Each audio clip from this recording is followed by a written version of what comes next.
오늘 우리에게 주시는 하나님의 말씀은 마태복음 16장 21절에서 28절까지 말씀입니다. 신약 27면에 있습니다.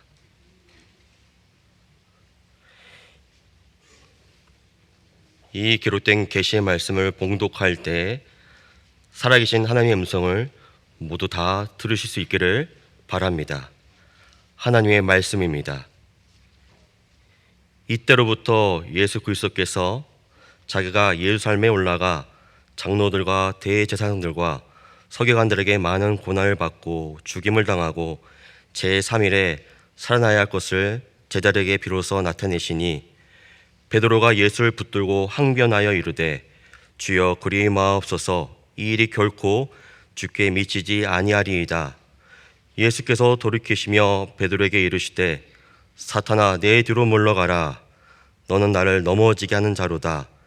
내가 하나님의 일을 생각하지 아니하고 도리어 사람의 일을 생각하는도다 하시고 이에 예수께서 제자들에게 이르시되 누구든지 나를 따라오려거든 자기를 부인하고 자기 십자가를 지고 나를 따를 것이니라.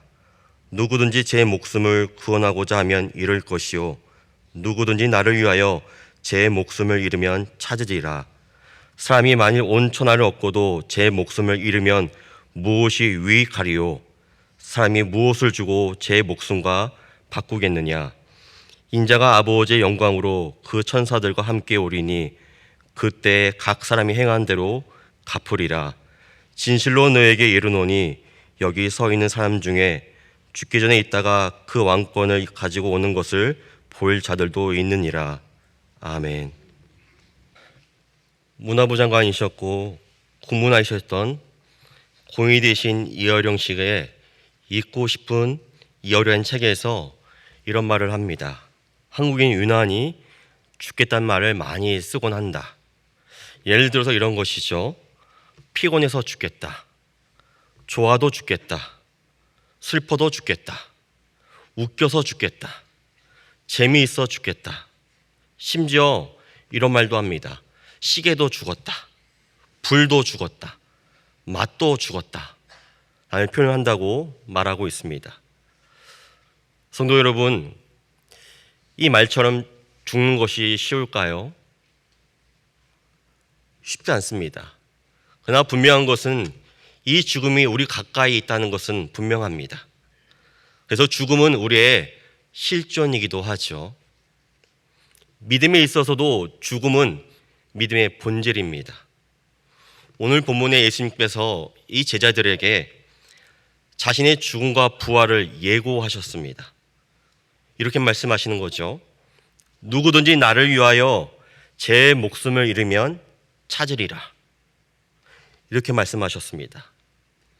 그래서 부활 생명을 얻기 위해서는 찾기 위해서는 전제가 중요한데 그 전제가 무엇이냐면 죽음이 먼저라는 겁니다. 순서가 중요하죠. 죽음이 먼저고 그 다음이 찾는 것이다. 이렇게 말하고 있습니다. 이 목회자로서 죽음을 자주 대면합니다. 그러나 여전히 누가 죽었다는 이 부고 소식은 늘 가슴이 아프고 힘든 것 같습니다. 죽음은 매번 들어도 익숙해지지 않는 것 같습니다. 그러나 이 죽음을 묵상하면서 꼭 들었으면 좋겠다는 이 부고 소식이 있는 것 같습니다. 그게 무엇일까요? 예수님이 나를 위해서 죽었으므로 내가 같이 죽겠다. 나의 욕심과 내 자아가 죽었다. 나의 옛사람이 다 죽었다. 내가 예수님 위해서 모든 것을 잃어버렸다. 모든 것을 버렸다라고 하는 이 부고 소식은 듣기 좋은 것 같습니다. 오늘 예수님께서는 이 전체를 기록하시면서 믿는 자의 부고장에 관해서 말씀하고 계십니다. 예수님을 따르는 사람이라면 마땅히 죽어야 된다는 것이죠. 예수님께서는 오늘 본문 가운데 자기를 부인하고 자기 십자가를 지고 나를 따르라 말씀하셨습니다. 예수님의 이 말씀을 본받아서 자신의 성도들에게 자신의 부고장을 먼저 보낸 사도가 있습니다. 여러분이 잘 아시는 바울입니다. 바울은 이렇게 신앙 고백했습니다. 나 바울은 율법에 대해서 다 죽었습니다. 나 바울은 십자가에 못 박혀 죽었습니다. 나는 날마다 죽습니다. 이렇게 자신의 죽음을 늘 고백했습니다. 심지어 바울은 이 자신의 죽음을 자랑이라고 고백했습니다. 또한 이 바울은 이 자신의 죽음을 하늘에 속한 신령한 복이라고까지 얘기했습니다. 여러분, 이게 이해가 되십니까? 어떻게 죽음이 자랑이 되며 죽음이 복이 될 수 있습니까? 신앙생활을 엄밀히 말하면 예수 믿고 복 받는 거죠.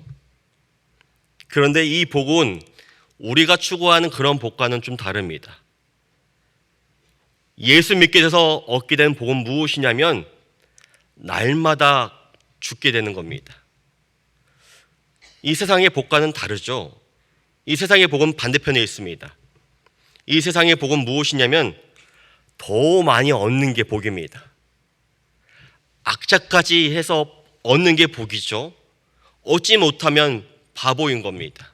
그래서 세상의 자랑은 내가 얼마큼 얻었느냐에 달려 있습니다. 그게 자랑이고 복이죠. 그런데 오늘 본문 가운데 예수님은 그 반대가 복이라고 말씀하고 있습니다. 바울도 말하고 있죠.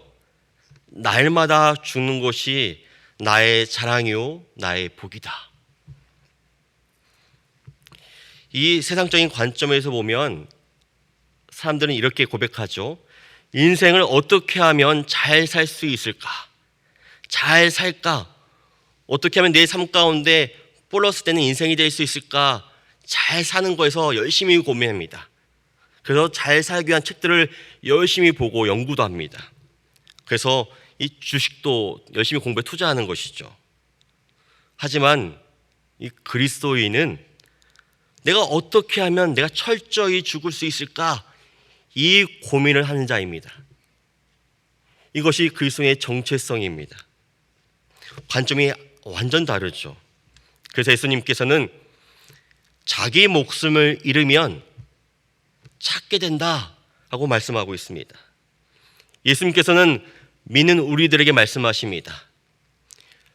예수 믿어서 어떻게 하면 잘 살 수 있을까 고민하지 말고 어떻게 하면 철저히 죽을 수 있을까 고민하는 게 믿음의 본질이자 신앙이다. 우리에게 말씀하고 있는 것이죠. 그러므로 복음이란 무엇이냐면 예수님 말씀대로 철저하게 죽어본 그 말씀을 전하는 겁니다. 예수님 말씀이 복음인 이유는 예수님께서 그 말씀 그대로 철저하게 먼저 죽으셨기 때문에 이게 복음인 것입니다. 자기 목숨을 먼저 잃어야만 그 다음으로 찾게 됩니다. 그런데 왜 우리는 똑같이 예수님의 말씀을 듣고 있으면서도 들을 말씀을 다른 사람에게 전달하면서도 왜 그 말씀이 복음이 되지 못할까요? 왜 예수님과 복음과 다른 것일까요? 그는 한 가지입니다. 우리가 그 말씀 앞에서 철저히 죽어본 경험이 없기 때문에 그렇습니다. 그 말씀 가지고 철저히 씨름하면서 엎드린 경험이 전무하기 때문에 똑같은 말씀이지만 우리는 복음이 될 수 없는 것이죠. 그 말씀이 내 마음을 쳐야 됩니다. 그 말씀이 나를 항복하게 해야 됩니다. 그 말씀 앞에서 내가 울어야 됩니다. 이런 자기 죽음이 있을 때 그 말씀은 복음이 되는 것이죠. 실제로 이런 일이 있었다고 합니다. 어느 목사님께서 이제 목회를 하시다가 암에 걸리게 되었습니다. 그래서 아무래도 이 암이 나을 수 없다는 생각이 들어서 아들 3명을 불러 모았습니다. 불러 모아놓고 이렇게 말씀하십니다. 아들들아, 내가 곧 죽을 것 같으니 내가 유언을 하겠다. 그러면서 성경책을 피시고 요한복음 14장 6절 말씀을 읽어주셨습니다. 잘 들어라, 아들아. 예수께서 이르시되 내가 곧 길이요 진리요 생명이다 라고 읽어주셨습니다. 그러면서 이 아버지가 하는 말이, 아들들아, 예수를 잘 믿어야 된다. 예수만이 정말 유일한 길이다 라고 말하자 듣고 있던 아들이 이렇게 묻습니다. 아버지, 예수님이 길인 걸 제가 어떻게 알 수 있죠? 아직 잘 모르겠습니다. 그러자 아버지 목사님이 이렇게 말씀하십니다. 내가 걸어온 길을 보면 알 수 있지 않냐? 내 삶이 고백하지 않냐? 그러자 아들이, 아, 그렇군요. 성도 여러분, 이 목사님의 말씀이 복음인 이유는 일생 동안을 예수님 위해서 말씀 앞에 죽었기 때문에 그 말씀이 복음인 것입니다. 꼭 기억하시기 바랍니다. 말씀은 나를 살리는 말씀 이전에 나를 죽이는 말씀입니다. 내가 말씀 앞에 죽어야만 그 말씀이 나를 살린다는 것이죠. 그런데 여기에 난제가 있습니다. 정말 우리가 우리 힘으로 죽을 수 있습니까? 내 힘으로 내 생명을 이룰 수 있습니까? 내 욕심과 내 자를 철저하게 버릴 수 있습니까? 우리가 누군가 미워하는 그 감정도 우리는 컨트롤하기 어렵습니다. 아니, 그 감정 작은 것도 내가 자제하기 어려운데, 버리기 어려운데 어떻게 큰 것인 내 생명을 버릴 수 있겠습니까? 단언컨대 불가능합니다. 오늘 본문의 주인공 베드로를 보면 알 수 있습니다. 예수님께서 처음 어부 베드로를 부르셨을 때 배 두 척에 물고기가 가득한 기적을 친히 보여주셨습니다. 그리고 이 베드로에게 이렇게 말씀하십니다. 나를 따라오라 라고 말씀하시죠. 이 예수님의 말씀에 베드로는 배와 아버지와 모든 것을 버려두고 예수님을 따랐습니다. 그리고 시간이 지나서 오늘 본문 가운데 예수님의 대화가 이어지고 있는 것이죠. 예수님께서는 베드로에게 말씀하셨습니다. 누구든지 나를 위하여 제 목숨을 잃으면 찾으리라. 이 말씀을 분명히 듣고 있었습니다. 또 시간이 지났습니다. 또 오랜 시간 동안 예수님과 같이 동행하게 되었죠. 이 마태복음 19장에는 한 사건이 기록되고 있는데 바로 부자 청년의 얘기가 기록되어 있습니다. 이 부자 청년과 대화 끝난 다음에 베드로가 이렇게 말합니다. 예수님, 부자 청년은 다 버릴 수 없었지만 우리는 예수님을 위해서 모든 것을 버리고 주를 따랐습니다. 그런즉 우리가 무엇을 얻으리까? 베드로는 버렸을까요? 아니, 버렸다고 착각했을지 모릅니다. 버리고자 노력했을 것입니다.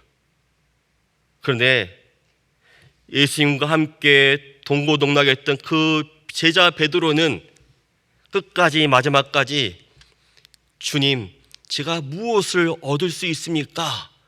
라고 되묻고 있습니다. 사실 이 베드로의 모습은 우리의 모습과 동일하죠.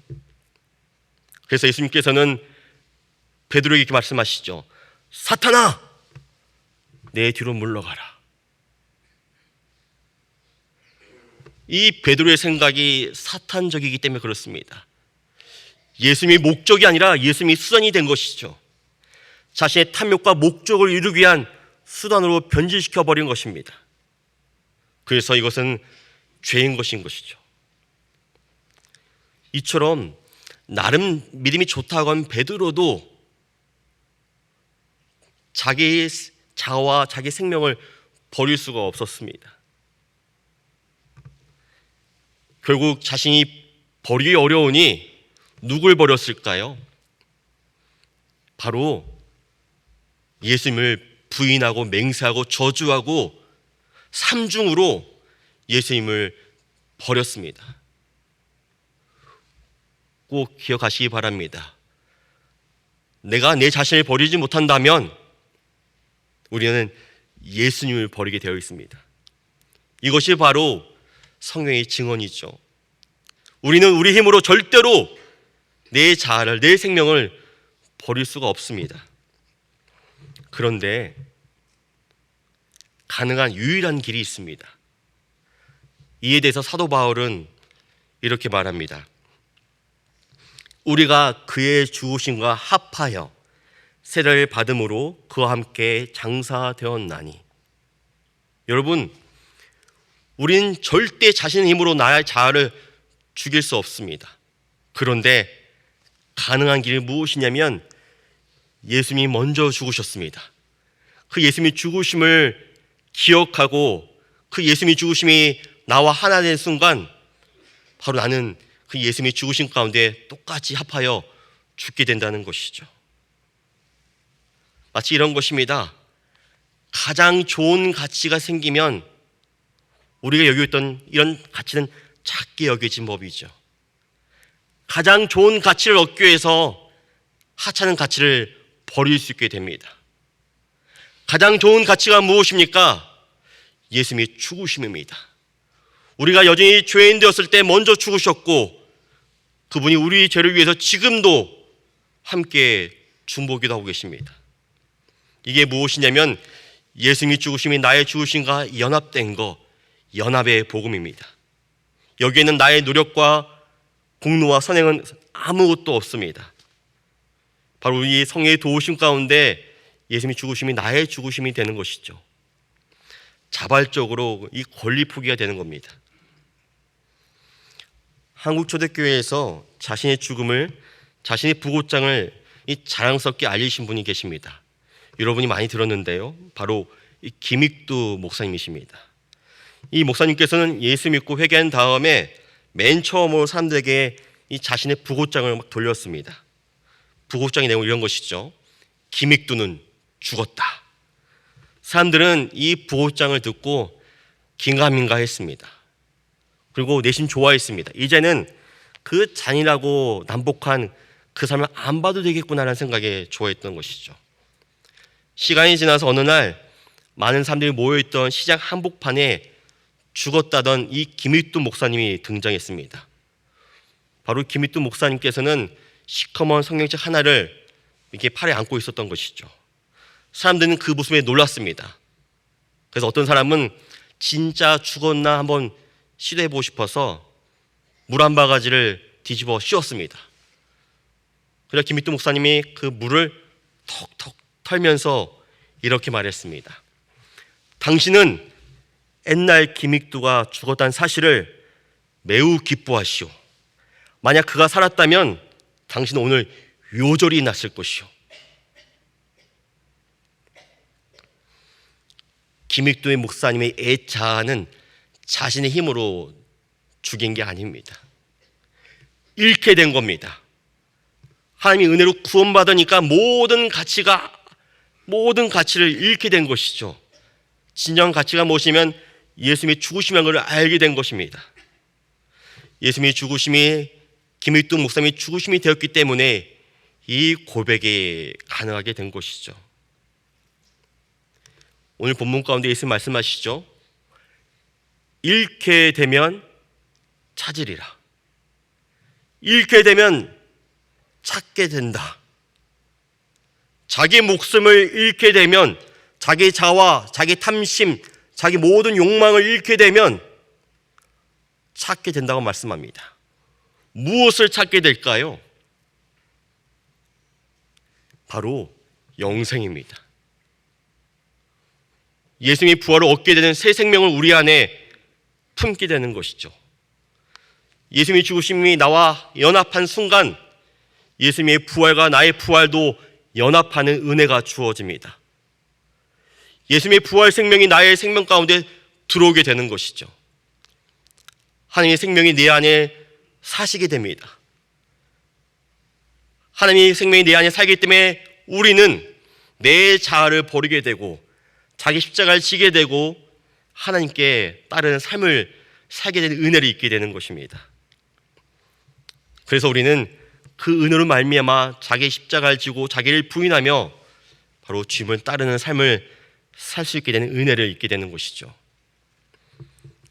성도 여러분, 이 하나님의 생명이 우리 안에 얻게 되면 어떠한 일이 생길까요? 바로 이 변화가 생깁니다. 예수님과 연합되면 주님의 생명이 내 안에 거하기 때문에 이 세상에 속한 욕심들을 다 버리게 되고 하늘 것들을 쫓게 되기 때문에 우리에게 변화는 따라오는 것입니다. 그래서 이 변화가 무엇인지를 바로 본문 다음 장 마태복음 17장에서 이 변화산 사건으로 구체적으로 말씀해 주고 있습니다. 여러분, 변화산 사건 잘 아시죠? 예수님께서 높은 산에 올라갔습니다. 이 제자 3명 데리고 올라갔습니다. 열심히 기도했더니 예수님의 얼굴이 밝게 변화되었습니다. 그 옷이 휘어져 광채가 났습니다. 이 사건이 얼마나 중요한지 마태, 마가, 누가복음에서 다루고 있습니다. 특별히 누가복음에서는 특별한 말씀을 다루고 있습니다. 이렇게 말하고 있는데요.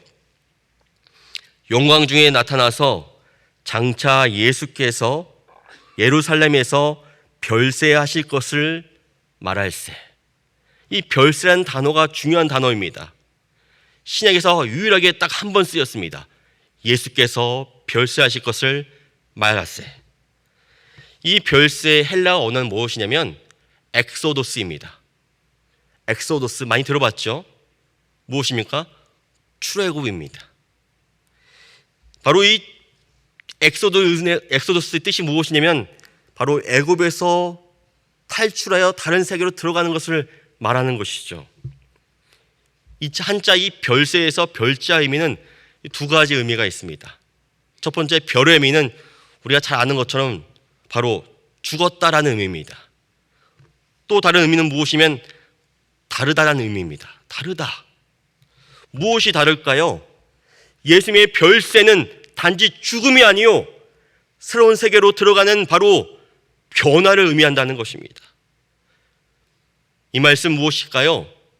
우리가 예수 믿게 되면 예수님의 은혜를 구원받게 되고 내가 죄에 함께 장사되어지고 예수님의 부활과 연합한 자의 삶의 모습은 변화가 있다는 것입니다.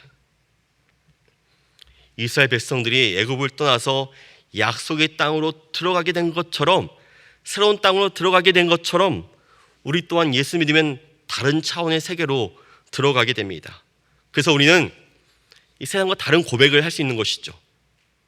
내가 바울처럼 매일매일 죽노라. 난 날마다 죽는 것이 나의 행복이고 나의 자랑이다. 이런 차원의 고백을 할 수 있게 되는 것입니다. 이것이 바로 제 목숨을 잃으면 얻게 되는 엑소더스의 은혜라는 것이죠. 여러분, 이런 은혜가 있습니까?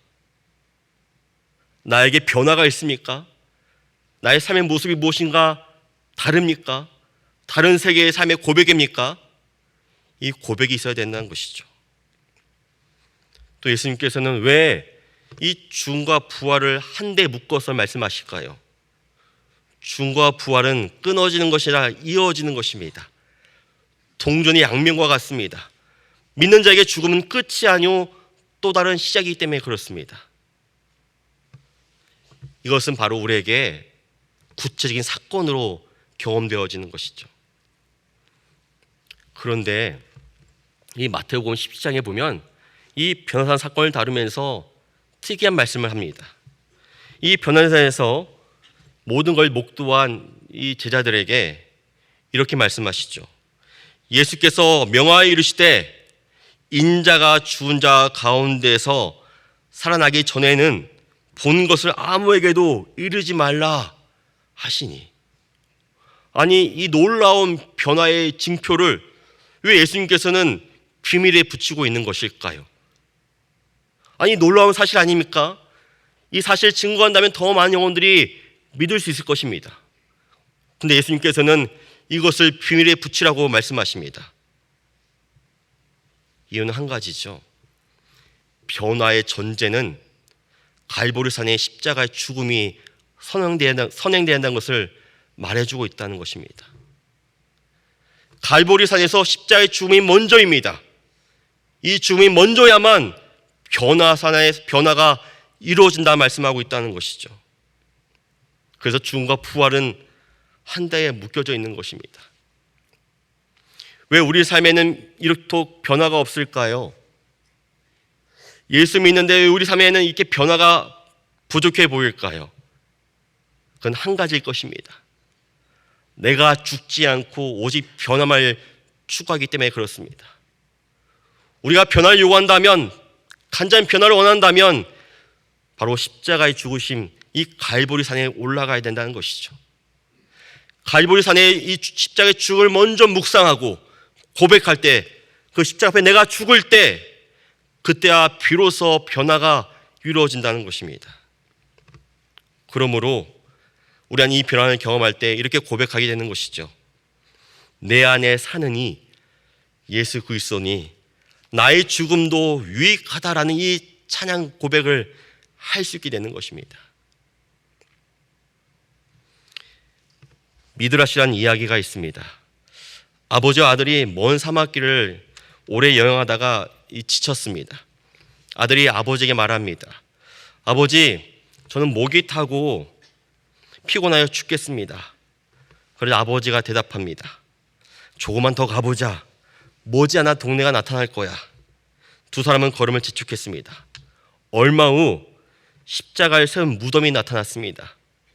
아들이 아버지를 보며 이렇게 말합니다. 아버지, 우리처럼 헤매다가 사람들이 여기서 다 죽었나 봐요. 저도 더 이상은 못 가겠어요. 아버지가 말합니다. 아니야, 묘지가 있으면 사람들이 살고 있는 동네가 가깝다는 증거야. 그러니까 자, 힘을 내자. 성도 여러분, 기억하시기 바랍니다. 내 목숨을 잃고자 할 때, 성령의 도우심으로 예수님이 죽으심이 나의 죽으심이 될 때, 또한 나의 죽음에 가까이 다가설 때, 그때만 비로소 이 하나님의 생명을 얻을 수 있게 됩니다. 죽음의 이정표를 넘어서야만 비로소 생명의 이정표가 나타나게 되는 것이죠. 무덤 없이는 부활이 없습니다. 무덤이 있어야만 부활이 존재하는 것입니다. 그렇다면 여러분 삶 가운데는 자기 무덤이 존재하십니까? 나는 정말 예수를 위해서 내 모든 것을 버리고 싶다. 내 힘으로는 불가능하지만 성령의 도우심 가운데 나의 십자가를 지기 바란다 라고 하는 자기 무덤이 존재하십니까? 자기 무덤이 존재할 때 비로소 부활의 은혜가 주어지는 법입니다. 바라기는 저와 여러분이 변화된 삶을 살기 원합니다.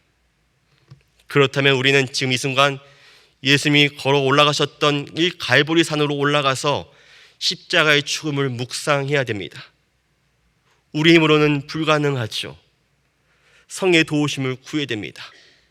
그럴 때 예수님이 죽으심이 나의 죽으심과 연합하게 되고 그 순간 바로 예수 그리스도의 부활과 나의 부활이 연합되어 잃게 되면 얻게 되는 바로 이 역설의 은혜가 우리에게 주어지게 된다는 것입니다. 성도 여러분 꼭 기억하시기 바랍니다. 누구든지 나를 위하여 잃게 되면 찾게 된다. 나를 위하여 모든 것을 버리면 얻게 된다. 바로 예수님의 복음을 기억하는 오늘 하루가 되길 간절히 바랍니다. 기도하시겠습니다. 하나님 아버지, 우리를 구원하시기 위해서 우리가 죄인 되었을 때 성자 하나님을 이 땅에 보내시어 그 이름을 믿는 자에게 하나님의 자녀가 되는 권세를 주시기 위해서 십자가에서 죽으시고 부활하시어 영원한 생명을 주심을 진심으로 감사드립니다. 그러나 우리는 여전히 우리 욕심과 자아를 버리지 못하고 예수님을 통해서 더 얻고자 하는 죄를 범하는 이 어리석음을 이 시간 불쌍히 여겨 주시옵소서. 부회사 성령이시여 우리의 힘과 능력으로는 절대 제 목숨을 버릴 수 없으며 내 욕심과 내 자를 잃을 수 없고 죽을 수 없사오니 오직 성령의 도우심으로 매일 예수 그리스도의 죽음과 부활에 연합한 자가 되도록 은혜를 주시옵소서. 우리 주 예수 그리스도의 이름으로 간절히 기도드리옵나이다. 아멘.